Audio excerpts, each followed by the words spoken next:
আসসালামু আলাইকুম রহমতুল্লাহি ওবারাকাতুহু। রাসূলুল্লাহ সাল্লাল্লাহু আলাইহি ওয়াসাল্লাম পরিচালিত যুদ্ধকালীন সময়ে মহিলারা সিপাহীদের পানি পান করাতো ও আহতদের সেবা যত্ন করত। মুসলিম শরীফের হাদিস।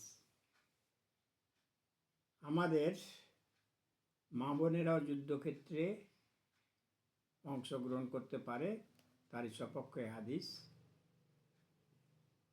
এবং এইবার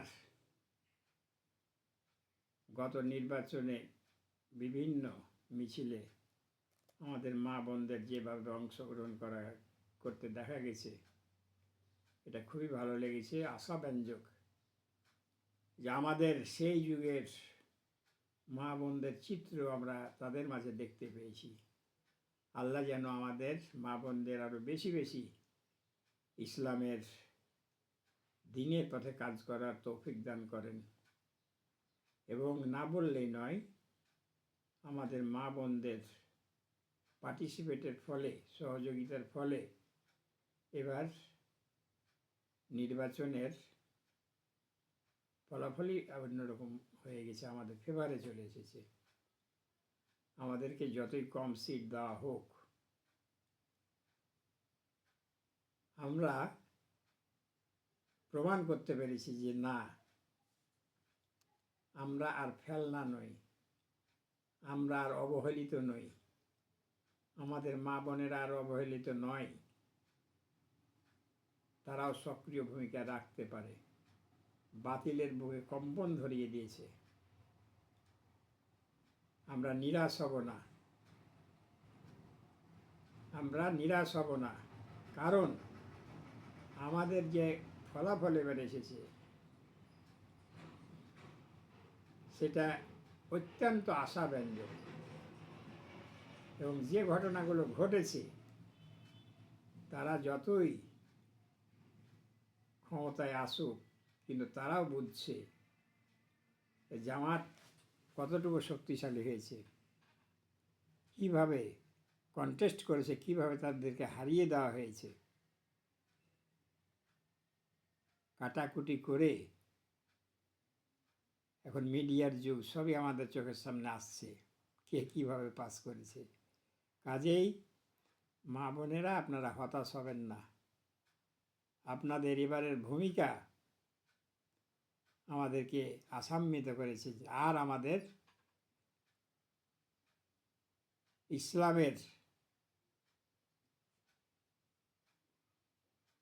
প্রতিরোধ করতে পারবে না। হয়তো কিছুটা সময়ের ব্যবধান, আমাদের আরও কিছু প্রস্তুতির প্রয়োজন আছে। এখান থেকে আমাদেরকে অনেক শিক্ষা নিতে হবে। হতাশ হব না আমরা। বিপুল উদ্যমে আমরা পরবর্তী দিনগুলোতে কাজ করব ইনশাআল্লাহ।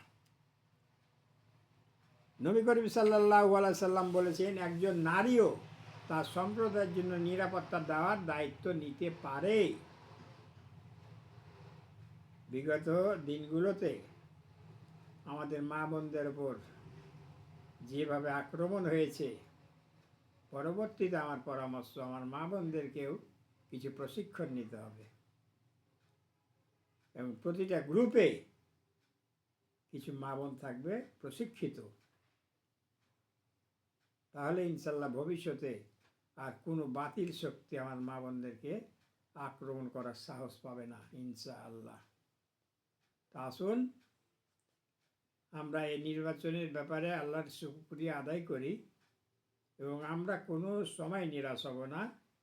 প্রত্যেকটা ঘটনার পিছনে আল্লাহর পরিকল্পনা আছে, যেটা আমরা হয়তো বুঝতে পারছি না আমাদের ক্ষুদ্র জ্ঞানে। তবে ইনশাআল্লাহ আমাদের দায়িত্বশীলেরা, বিশেষ করে আমাদের নেতা শফিকুর রহমান সাহেব, আল্লাহ ওনাকে আরও হায়াতে তাইয়্যেবা দান করুন, আমাদেরকে নেতৃত্ব দেওয়ার জন্য। অনেকদিন তার নেতৃত্ব যেন আমরা পাই, তার জ্ঞান। গত আমার একটা লাইভ দেখাচ্ছি আমি টিভিতে, একটা অনুষ্ঠানের, যে ওনাকে এরদোয়ানের সাথে তুলনা করা হয়েছে। বর্তমানে ইসলামী বিশ্বের নেতা আমাদের, আমি মনে করি অনেক দিন থেকে আমি তুরস্কের বর্তমান প্রেসিডেন্ট রজব তাইয়েব এরদোগানের প্রতিটা খবরাখবর দেখি, তার কার্যক্রম দেখি, ওনার জ্ঞান। আমি আপনাদেরকে অনুরোধ করব, মা বোন ভাই বেরাদার সবকেই বলবো যে তুরস্কের প্রেসিডেন্টের জীবনীটা পড়েন। আজকাল কিন্তু নেটে সার্চ দিলেই আপনি শুধু লিখবেন রজব তাইয়েব এরদোগান, তার জীবনী, সে কীভাবে উঠে এসেছে, 20 বছরে কীভাবে তুরস্ককে কোন জায়গায় নিয়ে গেছে। আমাদের কুমিল্লার দেবিদ্বারের এক ভাই জাহিদ সরকার, তিনি একটা চ্যানেল চালান, প্রতিদিনই খবর দেন, তুর্কিপিডিয়া। আপনারা তুর্কিপিডিয়াতে সার্চ দেবেন, তুর্কিপিডিয়াতে সাবস্ক্রাইব করবেন, প্রতিদিন তার খবরগুলো পাবেন। তার মাধ্যমে আপনি তুরস্কের খবর, এরদোগানের খবর পাবেন। তো সেই এরদোগানের সাথে তুলনা করা হয়েছে আমাদের শফিকুর রহমান সাহেবকে। তাই তিনার নেতৃত্বে আপনারা হতাশ হবেন না।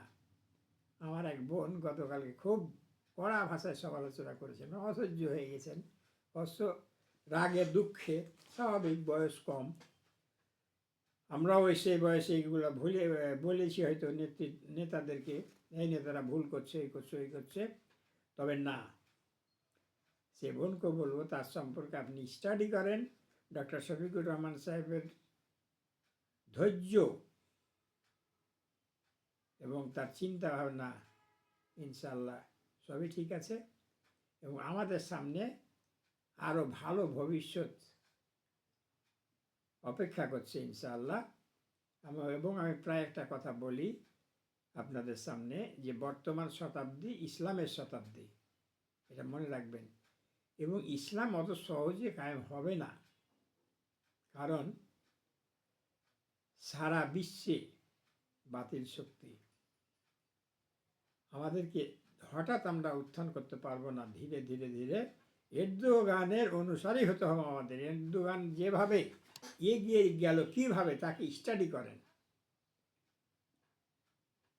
তবে নিরাশ আমরা চেষ্টা করবো না তা না। এই যে অনেক বক্তা বলছেন, এক বক্তার ব্যাপারে আমি একদিন একটা ভিডিওই করেছি,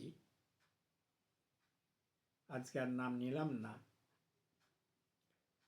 এখন খুব ছেলে মানুষ খুব বিখ্যাত হয়ে উঠছে মনে হচ্ছে, কিন্তু আমাদের কাছে তো বিখ্যাত না। তো তিনি বলছেন যে আজকে ইসলামী শরিয়া চালু করবেন, কালই নিষেধাজ্ঞা দিয়ে দিবে। আমরা ওটা বুঝি ভাই, যেহেতু আমরা এরদোগানের কার্যক্রম অনুসরণ করার চেষ্টা করি, তাকে স্টাডি করি, আমরা রাতারাতি ইসলামী শরিয়া ঘোষণা করব না, এবং রাতারাতি জামাত ইসলাম ক্ষমতায় যাবে না, ধীরে ধীরেই যাবে ইনশাল্লাহ। তো এই বিগত নির্বাচনের ফলাফল আমরা হতাশ হব না, প্রত্যেকটার পিছনে আল্লাহরই আছে। তারা পাস করেছে, কিন্তু ডিজিটাল যুগ, প্রতিটা লোকের মোবাইলে ঘুরছে কোন জায়গায় কলমের গুঁতা দেওয়া হয়েছে, কোন জায়গায় কারেকশান করা হয়েছে, কোন জায়গায় 200কে 1200 করা হয়েছে, কোন জায়গায় 1050কে 1550 করা হয়েছে। এটা দরকার ছিল, দরকার আছে। সারা বছর দেখবে তারা তাদের ওই নিজের কাজ নিজেই দেখবে মোবাইলে, এবং নিজেকে নিজেই ছোট করবে। এগুলোর পিছনে আল্লাহর ইচ্ছা আছে। আসুন আমরা পূর্ণোদ্যমে আবার কাজে ঝাঁপিয়ে পড়ি, এবং আমাদের লস নাই, আমরা তো ইহকালের চেয়ে পরকালের শান্তি মুক্তির জন্যই কাজ করি বেশি। হ্যাঁ, ইহকালের শান্তি দরকার আছে, ইহকালের শান্তি আমরা যদি নাও পাই, কিন্তু পরকালে তো মুক্তি পাচ্ছি। আল্লাহ আমাদেরকে সঠিক বুঝ দেখ, আমাদেরকে ধৈর্য দেখ, আমাদের আমিরদের, আমাদের দায়িত্বশীলদের অনুসরণ করার মতো প্রজ্ঞা দান করুন। আল্লাহুম্মা আমিন। আসসালামু আলাইকুম ওয়া রাহমাতুল্লাহি ওয়া বারাকাতুহু।